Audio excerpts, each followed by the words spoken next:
बंधु सादर अभिवादन। सुख के अन्य और क्या मार्ग हो सकते हैं? इस संदर्भ में महाकवि महाभक्त मनीषी तुलसीदास जी ने कहा है कि मधुर वचन हमें सुख की ओर ले जा सकते हैं। तुलसी मीठे वचन ते सुख उपजत चहुँ ओर, वशीकरण एक मंत्र है तज दे वचन कठोर। इसी तरह से अथर्ववेद में भी कहा गया है, जिन्हाग्रे, मेरी जिन्हा के अग्रभाग में मधु हो, उसका मूल स्वर मधुर हो, मेरा आचरण और व्यवहार मधुर हो और अंत में मैं मधुर हो जाऊं। इस तरह से मधुर वाणी से हम अपने चारों ओर सुख को रिफ्लेक्ट कर सकते हैं। World is nothing reflect to you, संसार कुछ नहीं है, ये आपकी ही प्रतिध्वनि है। एक उर्दू शायर ने भी लिखा है, ये है गुम्मत की सदा, सदा माने आवाज़, जैसी कहो वैसी सुनो। तो प्रतिध्वनि होती है यहाँ। दूसरा मार्ग बतलाया है रहीम ने कि हमारी वस्तुतः गति क्या है। कर कुसंग चाहत कुशल, यह रहीम बड़सोस, महिमा घटी समुद्र की, रावण बसो पड़ोस। तो हम कुसंग करके और अपनी कुशलता चाहें, ये रहीम ने बतलाया ऐसा संभव नहीं है। इसके विपरीत तुलसीदास जी ने बताया है कि कौन सुसंग बड़प्पन पावा, किसने अच्छे संग साथ की वजह से बड़प्पन नहीं पाया। सोई भरोस मोरे मन आया आवा आवा, कहीं न सुसंग बड़प्पन पावा। आगे वो लिखते हैं, मति कीरत गति भूत भलाई, जब जिह जतन जहाँ सो पाई, सो जानो सत्संग प्रभाव, लोको वेद न अन्न पाऊ। मति माने बुद्धि, कीर्ति माने यश, मति कीरत गति सुंदर दिशा, ज्ञान सुंदर आचरण, जो जिसने जहाँ भी पाए हैं, लोक में और वेद में अन्य कोई उपाय ही नहीं है। इस तरह से जो कुछ भी हमें मिला है वह सत्संग से मिला है। सत्संग का सार है सतगुरु के साथ हो जाना, किसी ऐसे पुरुष से जुड़ जाना, क्योंकि हर युग में कृष्ण भी हैं और कर्ण भी हैं। कृष्ण को पहचानना पड़ता है, उनके प्रति विनीत भाव रखना पड़ता है, तो कृष्ण भी मिल जाते हैं और कर्ण भी मिल जाते हैं। मित्रता ऐसा उपजाऊ खेत है जिसमें अगर हम कृतज्ञता के बीज बोएं तो उसमें उगते हैं। इस तरह से हर युग में कृष्ण हैं और अर्जुन है। अर्जुन ने भी कृष्ण को पहचाना और उनके पाँव के पास बैठ गए, इस तरह से विनम्र हो गए। उसी तरह से जो दुर्योधन है उसने भी कर्ण को पहचाना और कृतज्ञता के बीज बोए, सम्मान दिया, सुख दिया। परिणाम स्वरूप वह कर्ण उनके लिए जान देने के लिए तैयार हो गया। तो यदि हम ऐसा कर सकें तो भी हमको तो सत्संग जुड़ जाना, ऐसे कोई गुरु मित्र के साथ जुड़ जाना जो आपका कल्याण मित्र हो। तो हमें पहचानना है कि हमारी युग में हमारा कृष्ण कौन है और हमारा कर्ण कौन है। इन दोनों के माध्यम से हम सुख को, श्रेयस को, स्वर्ग को पा सकते हैं। महात्मा बुद्ध ने कहा था कि तधाता में सुख है। तधाता माने जो जैसा है, जैसा भी है उसको उसी रूप में मैं स्वीकार करता हूँ। स्वीकार में सुख है, जो जहाँ है जैसे है अर्थात सब स्वीकार है, स्वीकृति में सुख है। आगे उन्होंने कहा, प्रवाह में सुख है, गति में सुख है, परिवर्तन में सुख है। अस्थिर जीवन को स्थिर रखने में महादुख है। हम अपनी रूप को, जवानी को, समृद्धि को स्थिर रखना चाहते हैं। अष्टवक्र महागीता में अष्टवक्र ने कहा है, इस संसार का स्वभाव, प्रकृति का स्वभाव परिवर्तन का है। ये संसार माने चक्र, ये ऊपर का पहिया नीचे और नीचे का आ रहा ऊपर, इस तरह आते हैं। जो गरीब हैं वे रईस होंगे, जो रईस हैं वे गरीब होंगे। इस तरह से परिवर्तन को जो स्वीकार कर लेता है। खलील जिब्रान ने कहा था, क्या कोई ऐसी चीज़ है तुम्हारे पास जो सदा तुम अपने पास रख सकते हो? अर्थात कुछ भी नहीं। तो हम स्थिरता चाहते हैं कि जवानी, रूप स्थिर हो जाए, समृद्धि स्थिर हो जाए। स्थिर संभव नहीं है, यहाँ गति ही स्वभाव है। तो अगर जो इस परिवर्तन को स्वीकार कर लेते हैं, क्योंकि वो मुल्ला नसरुद्दीन से कहा कि तुम चिंता की वजह से मुल्ला बूढ़े हुए जा रहे हो।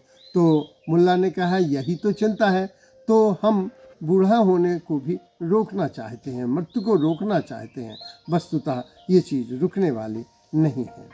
तो बाइबल में भी आया था कि ये संसार सेतु है, यहाँ घर मत बना लेना। तो जो मोह में फंस जाते हैं वे संसार में आ जाते हैं, और जो सद और असद के प्रति विवेक रख लेते हैं और सत के प्रति वे राग रखते हैं, असत्य के प्रति वे वैराग्य रखते हैं, वही वैरागी हैं, वही बुद्धिमान हैं, विवेकवान हैं। क्योंकि जो हमारा रामकृष्ण परमहंस ने कहा था कि जो कामी क्रोधी है उसका मन वस्तुतः गोबर के कीड़े की तरह है, जो उसे गोबर छोड़कर और कहीं अच्छा नहीं लगता। तो हमें गोबर छोड़कर गुलाब की ओर गति करना ही सुख है। एक अन्य का मत है कि सत्यता, साधुता, सरलता और सहजता में सुख है। जो प्राकृतिक है, स्वाभाविक है, उसमें सुख है। अथर्ववेद में कहा गया है, ऋषि ने प्रार्थना की है कि मैं जो बहिरंग में हूँ वही अंतरंग में हो जाऊँ, जो अंतरंग में हूँ वही बहिरंग में हो जाऊँ, मैं अंदर बाहर एक हो जाऊँ, तो मैं सत्य हो जाऊँ, मैं सरल हो जाऊँ, मैं स्वाभाविक हो जाऊँ। सरलता और सहजता में सुख है।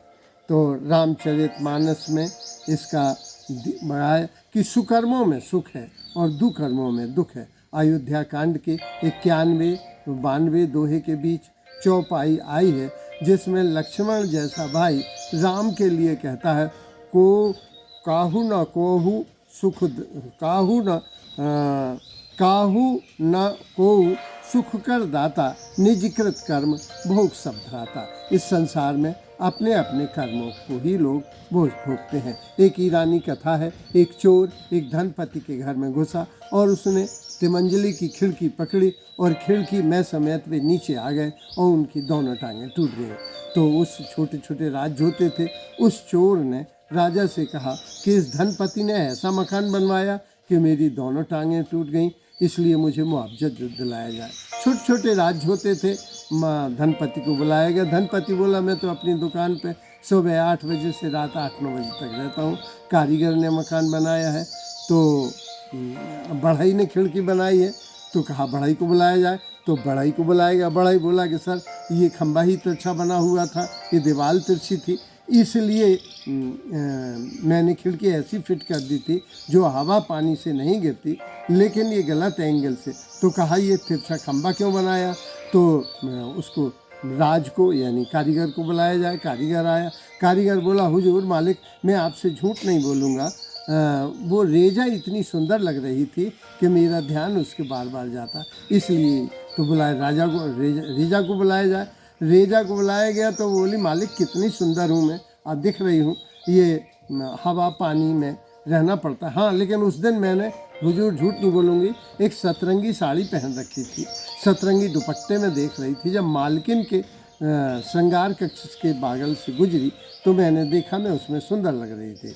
तो कहा उस रंगरेज को बुलाया जाए, किसने तुम्हारा, क्योंकि 80% सौंदर्य तो दुपट्टे का है, साड़ी का ही है। तो उसे बुलाया गया। वही चोर आ गए। तो मनुष्य के कर्म मनुष्य के ऊपर ही बरस जाते हैं। कथा चाहे जितनी लंबी हो, लेकिन मनुष्य के कर्म मनुष्य के ऊपर ही। तो सुकर्मों का अलग फल होता है और दुष्कर्मों का अलग फल होता है। श्रीमद् भागवत में कहा गया है कि स्लिप तो दोनों हो सकते हैं, साधु भी शैतान भी। लेकिन जब साधु स्लिप होता है तो कोई हाथ उसे आके बचा लेता है, लेकिन जब शैतान होता है, जयंत ने जब सीता जी को चोंच मारी तो ना पिता इंद्र ने शरण दी, ना ब्रह्मा ने दी, ना शंकर ने दी, कोई उसे शरण नहीं देता है। तो शैतान जब स्लिप होता है तो फिर उसे कोई साथ नहीं देता। तो इसलिए सुकर्म और जैन दर्शन में तो कर्मों की कथा बड़ी महत्वपूर्ण बताई है। तो गीता के 6वें अध्याय के 17वें श्लोक में आया है कि दुखों का नाश करने वाला योग तो वस्तुतः समत्व योग है। जो सम भोजन करते हैं, सम नींद और व्यायाम लेते हैं, वे सुख को प्राप्त होते हैं। इस तरह से जो सुख के मार्ग हैं वो बताए गए हैं। धम्मपद में महात्मा बुद्ध ने कहा है कि जो सत्कार, सेवा और सम्मान देना जानते हैं, जो जिनका स्वभाव ही है और आचरण ऐसा है, वे सुख के मार्ग में हैं और वे सुख को प्राप्त होंगे। किंतु ये प्रदर्शनकारी न हो, हमें वो है कि दूसरे का हृदय जीत लो आचरण से, कि जैसे मंदिर गंध वातावरण से है, आशीष का फल होता बहुत पर लोग देते नहीं हैं अंतःकरण से। अगर अंतःकरण से आशीर्वाद निकल जाए तो उसका फल होता है लोग, लेकिन वर्तमान युग में लेते भी नहीं हैं। तो श्रद्धा और सम्मान भी होना चाहिए। सोइट मार्डन ने कहा था कि सुख अपने में है, कहीं बाहर नहीं है। अनातोले फ्रांच ने एक सपना देखा जिसमें उन्होंने बतलाया कि तुम्हें स्वर्ग में ले गए हैं लोग, लेकिन वो कह रहे थे अरे स्वर्ग ये है, मैंने तो सुना था कि वहाँ बहुत कुछ शराब के चश्मे बहते हैं और वहाँ हूरें मिलती हैं। बोले इसमें सुख नहीं है अनातोले, दुनिया के लोग तुम्हें बड़ा विद्वान कहते थे, यहाँ देखो लोग कोई अपने चित्रकार बना रहा है, चित्र में व्यस्त है, कोई संगीत में व्यस्त है, कोई नृत्य में व्यस्त है, कोई साहित्य अपनी कविताओं में व्यस्त है। तो ये ब्रह्म सहोदर आनंद को अध्ययन के द्वारा प्राप्त कर रहे हैं। तो व्यस्तता में सुख है। तो सुख वर्तमान में अनुकूल ढलने में सुख है, वर्तमान के अनुरूप समायोजन में सुख है। रविन्द्रनाथ टैगोर के पास उत्तर भारत अकादमी के अध्यक्ष गए, जो बोले बुढ़ापा आ गया है, शरीर तक कहना नहीं मानता, संतानें भी कहना नहीं मानती, तो क्या करना चाहिए। तो वो कसरत कर रहे थे, उन्होंने नौकर से कहा भाई शरबत बना लो। तो नीम की पत्ती का शरबत पीते थे। तो यह उनसे पूछा कि आप भी पिएंगे? बोले हाँ हाँ, नीम की पत्ती का शरबत तो बड़ा फ़ायदेमंद है। 2 गिलास शरबत आ गया। रविन्द्रनाथ टैगोर ने तो गट जल्दी पी लिया। इन्होंने जैसे ही 2 घूंट हुआ, अंदर से आवाज़ आई अरे ये तो नीम का है, कड़वा है। पता था नीम का है। फिर उन्होंने आधा पिया, बोला पिया नहीं, बोले कि पीता हूँ साहब, स्वास्थ्य के लिए बहुत अच्छी चीज़ है। और फिर हिम्मत की तो 2-3 घूंट पिया, अंदर से आवाज़ आई अरे बाप रे, अभी तो ये पूरा गिलास रखा हुआ है, ये नहीं खींचेगा। मुश्किल से उन्होंने 1/4 पिया और गिलास रख दिया, जब तक रविन्द्रनाथ टैगोर ने पूरा गिलास पी लिया। बोले देखो तुम्हारे गिलास में भी उतनी कड़वाहट थी जितनी मेरे गिलास में है, लेकिन मैंने अपनी कड़वाहट से समझौता कर लिया। जो वर्तमान से समझौता कर लेते हैं, जो वर्तमान से के अनुकूल ढल जाते हैं, वे सुख को प्राप्त होते हैं। दूसरा, सुख अनुभव करना है, सुख स्वभाव में है। अगर आपका स्वभाव ही है हर चीज़ को दुख में लेने का, तो आपको न संगीत सुख दे पाएगा, न नृत्य सुख दे पाएगा, न साहित्य सुख दे पाएगा, न संभोग सुख दे पाएगा, न